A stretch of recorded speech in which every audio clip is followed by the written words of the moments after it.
Hello everyone, welcome to Punya Institute of IAS Examination.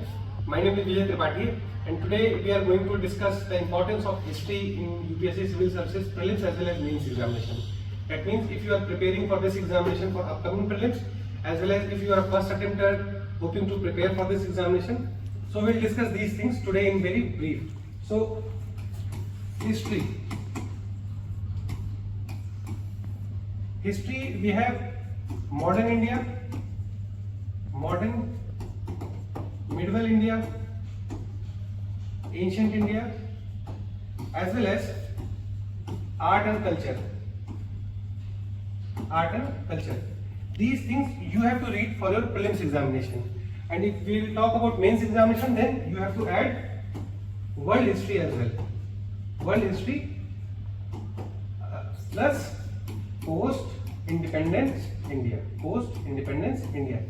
These things you have to study in a very comprehensive manner for your UPSC Civil Services examination.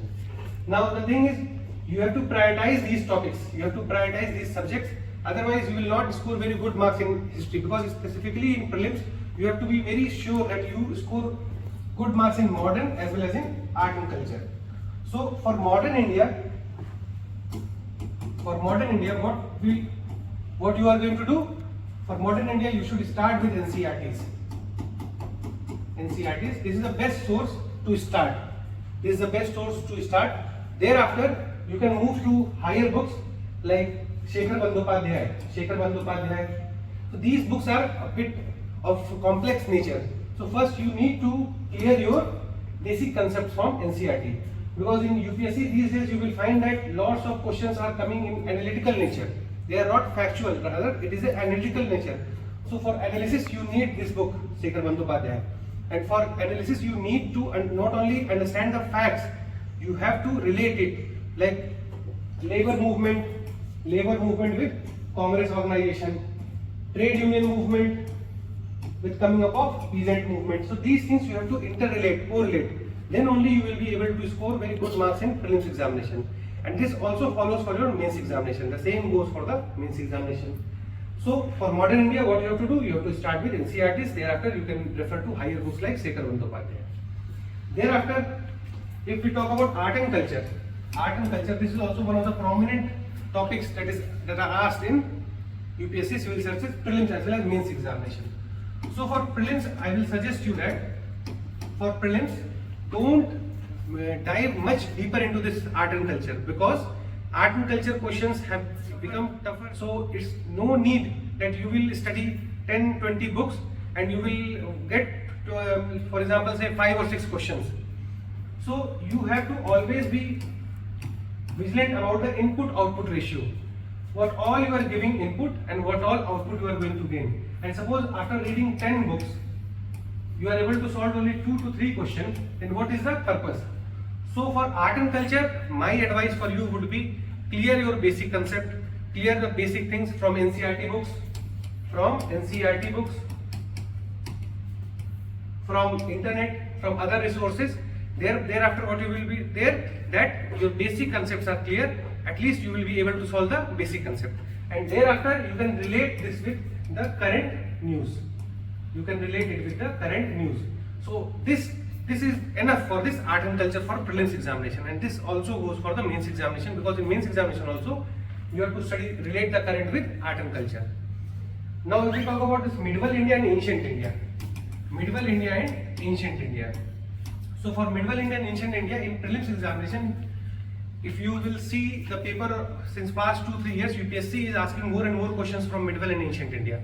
Now this topic was often ignored by the students in earlier eras, but now you have to focus on medieval and ancient India as well. Questions are more factual in nature but bit analytical, means you have to read both facts as well as analysis. But you have this limitation of time. Time is the limitation. So here also I will suggest that you go with NCERTs, and thereafter you can pick any standard book that you can read, that you can understand, that you can just comprehend.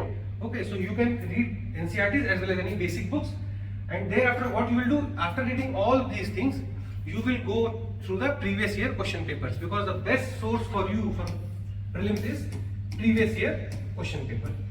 without analyzing the previous year question paper, it is not possible for you to clear this examination. If you will go through the previous year question paper, you will find lots of questions are being repeated, not directly but indirectly they are repeated from the options and all. So after reading these things, you should go through the previous year question paper. Now as far as post-independent India goes, in prelims you can find 1 or 2 questions from this topic as well. Means post-independent India is very vast, but you will find 1 or 2 topics. So what I will suggest, that you start with the PMs, like Prime Minister of India, starting from Jawaharlal Nehru.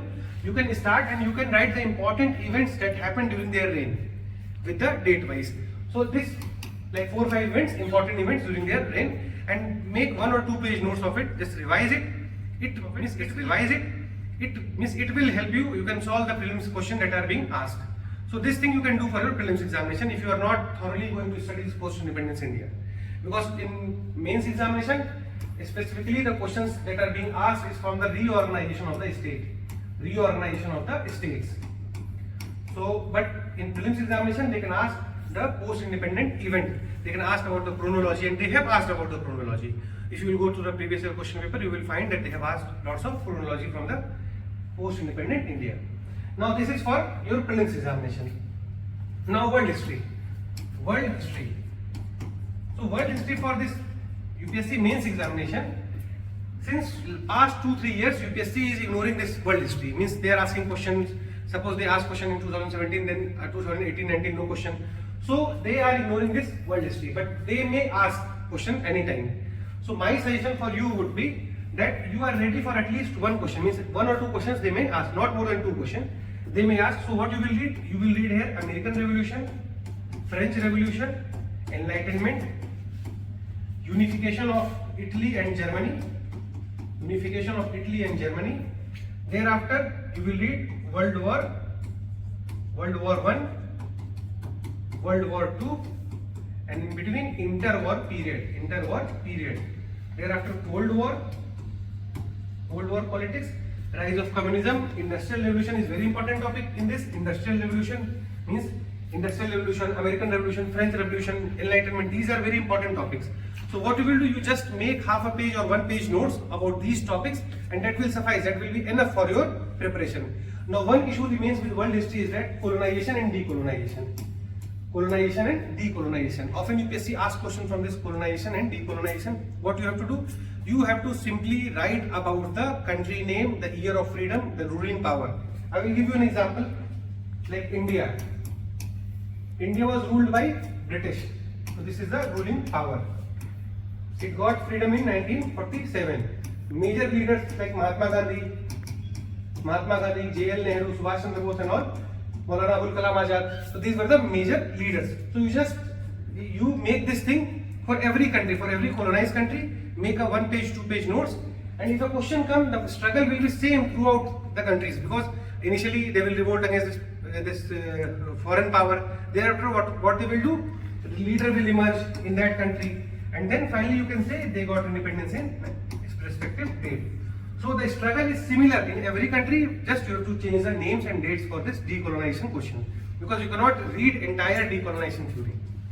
So by this way you can prepare for this your UPSC examination. And in history, don't focus much on the dates, focus more on debates, focus more on concepts, focus more on interrelation, correlation.